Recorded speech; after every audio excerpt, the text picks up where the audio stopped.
Dear students, मैं doctor Seema Arora, associate professor chemistry, Pandit Naval Kishore Sharma government PG college, Dausa, Rajasthan. Students, आज हम start कर रहे हैं nuclear magnetic resonance spectroscopy NMR. 1945 में प्रूसेल और हार्वर्ड ने इसका इन्वेंशन किया था और इसी कार्य के लिए उनको नोबेल पुरस्कार मिला था। एनएमआर टेक्निक जो है वो आईआर और यूवी की तुलना में ऑर्गेनिक कंपाउंड के इल्यूसिडेशन के लिए अधिक महत्वपूर्ण है। इंट्रोडक्शन। इस टेक्निक के अंदर न्यूक्लियाई एक स्टेट से दूसरे स्टेट के अंदर जंप करती है by the absorption of the light, और ये एक स्पिन स्टेट जो होती है वो लोअर एनर्जी लेवल की होती है, उससे वो जंप करके हायर एनर्जी लेवल में जाती है। और इसके लिए जो एनर्जी की आवश्यकता होती है वो रेडियो फ्रीक्वेंसी रीजन की आवश्यकता होती है। ये एनर्जी आईआर और यूवी की तुलना में बहुत कम होती है। और हम एक ग्राफ प्लॉट करते हैं सिग्नल की इंटेंसिटी को उसकी फ्रीक्वेंसी के अगेंस्ट में, तो ये ग्राफ कहलाता है एनएमआर स्पेक्ट्रम। ये टेक्निक जो है वो किसी भी न्यूक्लियाई को फाइंड आउट करने के लिए काम में ली जा सकती है, जैसे H1, C13, F19, phosphorus 31। NMR spectroscopy में जो फंडामेंटल प्रॉपर्टी काम में आती है वो है न्यूक्लियर स्पिन। इसको I के द्वारा डिनोट किया जाता है और यह I मास नंबर और एटॉमिक नंबर के ऊपर डिपेंड करता है। जैसे एक हम न्यूक्लियाई लें H1 जो है इसका मास नंबर ऑड है, एटॉमिक नंबर भी ऑड है, तो इसकी न्यूक्लियर स्पिन है हाफ, ये स्पिन एक्टिव है। दूसरी न्यूक्लियाई हम देख रहे हैं C13 जिसका मास नंबर ऑड है, एटॉमिक नंबर इवन है, इसकी न्यूक्लियर स्पिन स्टेट भी हाफ है, ये भी स्पिन एक्टिव है। F19 जिसमें मास नंबर है ऑड, एटॉमिक नंबर है ऑड, इसकी स्पिन स्टेट भी हाफ है। तो ऐसी न्यूक्लियाई जिनकी स्पिन स्टेट हाफ होती है वो स्पिन एक्टिव होती है। इसका मतलब ये है कि वो एनएमआर स्पेक्ट्रोस्कोपी में सिग्नल देंगी। दूसरी न्यूक्लियाई पर अगर हम देखें तो बोरोन जिसमें मास नंबर 11 है जो ऑड है, एटॉमिक नंबर 5 है जो ऑड है, ये हाफ के इंटीग्रल मल्टीपल्स के अंदर आती है, जैसे 3/2 है, इसकी स्पिन भी एक्टिव है। एल्यूमिनियम 27 मास नंबर ऑड है, एटॉमिक नंबर भी ऑड है, 5/2 है, इसकी स्पिन भी एक्टिव है। तो ये सारी स्पिन न्यूक्लियर स्पिन जिसकी वैल्यू हाफ या मल्टीपल ऑफ हाफ में आती है, ये सारी स्पिन एक्टिव होती हैं और ये न्यूक्लियाई एनएमआर में सिग्नल्स देती है। अब कुछ न्यूक्लियाई ऐसे देखें जैसे C12, इसका मास नंबर इवन है, एटॉमिक नंबर इवन है, इसकी न्यूक्लियर स्पिन स्टेट 0 है, ये स्पिन इनएक्टिव है, ये एनएमआर में कोई भी सिग्नल नहीं देगी। इसी प्रकार ऑक्सीजन जिसका मास नंबर इवन है, एटॉमिक नंबर भी इवन है, इसकी न्यूक्लियर स्पिन 0 है, ये स्पिन भी इनएक्टिव है।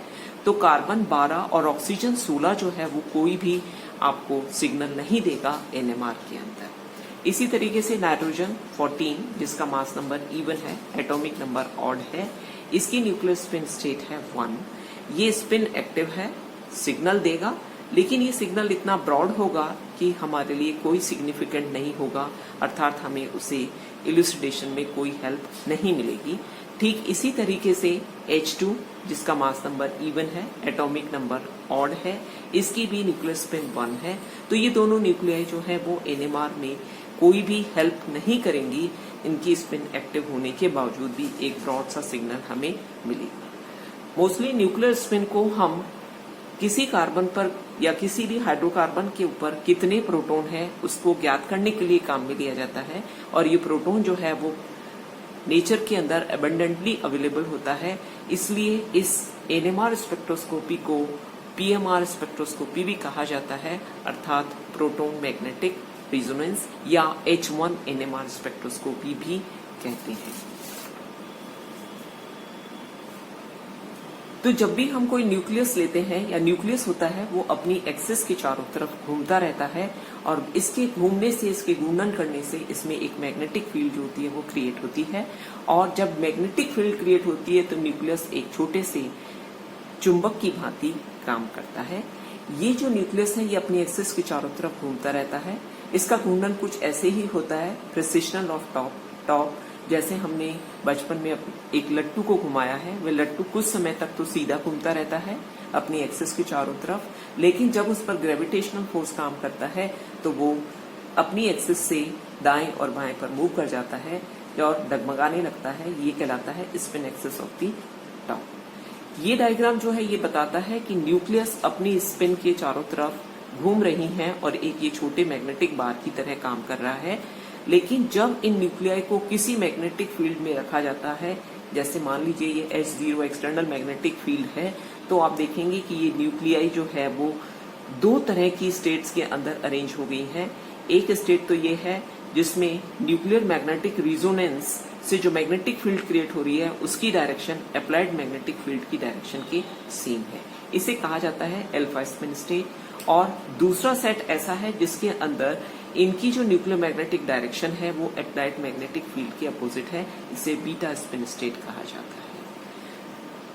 जब न्यूक्लियाई को मैग्नेटिक फील्ड में रखा जाता है तो दो स्पिन स्टेट्स क्रिएट हो जाती हैं, अल्फा स्पिन स्टेट और बीटा स्पिन स्टेट। ये हम एक पॉसिबल ओरिएंटेशन है जिसको हम इस फॉर्मूला से कैलकुलेट कर सकते हैं। 2i+1, I न्यूक्लियर स्पिन है, 2 into half plus 1 is equal to 2, so you will have the two possible orientation, alpha spin state and beta spin state। जब न्यूक्लियाई अल्फा स्पिन स्टेट से beta spin state में जाता है, जिसके लिए हमें delta E energy की जरूरत होती है और ये radio wave frequency energy region की होती है, तो delta E can be given by gamma H H0 divided by 2 pi। This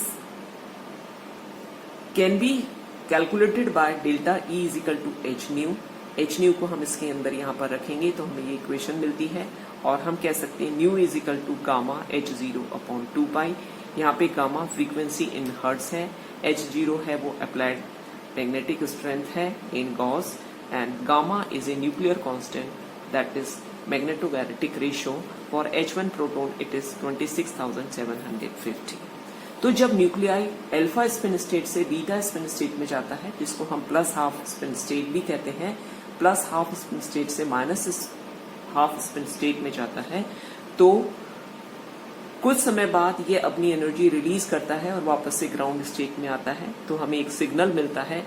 ये तो एब्जॉर्प्शन ऑफ रेडिएशंस के अगेंस्ट में अगर हम अप्लाइड में फ्रीक्वेंसी के साथ एक ग्राफ प्लॉट करें तो हमें एक सिग्नल प्राप्त होता है और ये कहलाता है एनएमआर स्पेक्ट्रा। एनएमआर स्पेक्ट्रा जब हमें प्राप्त हो जाता है तो उसमें हमें क्या स्टडी करना होता है, इसको हम देखेंगे एस्पेक्ट्स ऑफ एनएमआर स्पेक्ट्रोस्कोपी।